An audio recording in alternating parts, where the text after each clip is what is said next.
Hello mga loves! For today's video ay manglimpyo na sad ko diari sa among tabay. At magandang araw pala sa ating lahat. Sana maganda lagi ang ating araw mga loves, no? Para makagawa tayo ng mga bagay na dapat nating gawin sa ating mga buhay-buhay. O diba? So, nag-start na pala ako niyan mga loves, no? Super kalat talaga ng aming mga gamit dito sa Atabay mga loves. Dahil sa sobrang busy ko, hindi ko na talaga sila naaasikaso. So nagkalat po yan, tingnan nyo mga loves. Ang ikli na po ng aming madadaanan kasi ang mga gamit nasa harapan mo na. Tingnan nyo, nakaano na talaga sila. Naka ano na ba? At ayan, una ko na palang natapos dyan. O diba? Medyo malinis-linis na ng konti. At ayan, nalipat ko na ang washing. So dyan na naman mga loves. Tingnan nyo, napakadumi pa. Ay, naku Lord. Ay, ang buhay talaga. Sus ko, Ginoo, tingnan mo ang aking mga lagayan mga loves. Napakadumi. Ang kalat-kalat po. At buti na lang din na naman, nandyan na naman ang ate dadang ko, tinulungan na naman niya ako mga loves, mabawas-bawasan lang man ang kapaguran ko, o diba?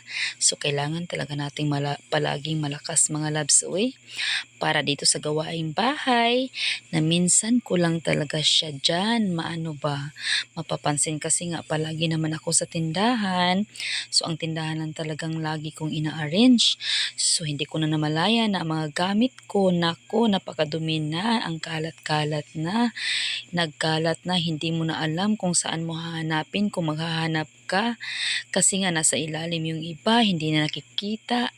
Kaya ayan, salamat Ate Dadang sa pagtulong mo sa akin. Kaya ayan po kami, patuloy lang sa ginagawa. So, Ginoo ko, mga ilang oras ba kami start niyan mga loves? Siguro mga maaga pa yata. Ano bang oras? Ay, mga natapos na kaming nagtanghalian. So, nag-start ako niyan tapos na kami nagtanghalian niyan mga loves. So, hapon na yan, nagsimula ako niyan. So, ayan po, patuloy lang po kami kasi ang dami ko pa dyang aalisin, ang dami ko pa dyang lilinisin.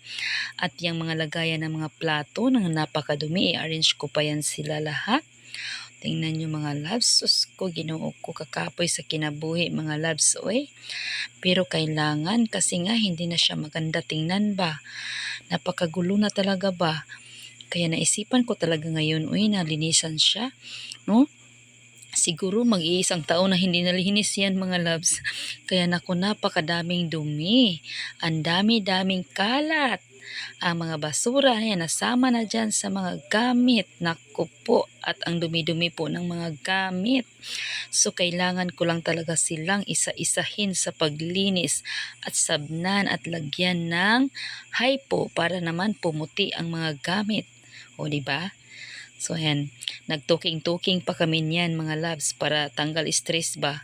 Nakakapagod kaya maglinis mga loves ay grabe mga loves, sakit sa likod. Lahat naman ng trabaho no, kapoy, pero kailangan mo talagang gawin. So ayan po kami, patuloy lang sa paghuhugas ng mga gamit para naman malinis mo yan dyan. At alam mo ba mga loves na kanina ko pa yan lang naisipan na linisin yan sa tagal-tagal ng panahon na napakadumi dyan. At ayan na, pagkatapos ko palang maghugas lahat, so dyan na naman ako sa mga plato, i-arrange ko naman yan sila lahat para maganda naman tingnan, no? Mga kutsara, ina-arrange ko, mga pitchil, mga luwag, yung mga plato, yung mga baunan. Ayan, ina-arrange ko na talaga sila lahat, inisa-isa ko.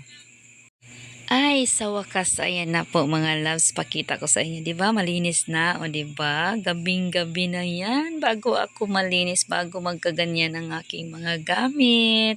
So, ayan na po siya, di ba? Maganda na tingnan sa ilalim, naka-arrange na. Ayan, nahugasan ko na po sila lahat. And then, maaliwalas na tingnan. At ayun yung mga baunan na nahugasan ko, nilagay ko sa isang batya. At yan, tingnan nyo dyan, ayan, ang mga balde, nahugasan ko na yan. At ang aming mga labahan, huwag pansinin, ang dami-dami na, laban na naman kami bukas. At ayan, di ba ang kalat dyan kanina, so ngayon, malinis na siya. Kaya nagpapasalamat ako sa katawan ko na malakas ako, na kaya kong gawin ang mga bagay na yan, no? Na naisipan ko ngayon na gawin ko yan. Nakakapagod man pero sulit naman, 'di ba? O tingnan mo na ano na siya, maaliwalas na sa paningin. At yun lang, thank you for watching mga loves.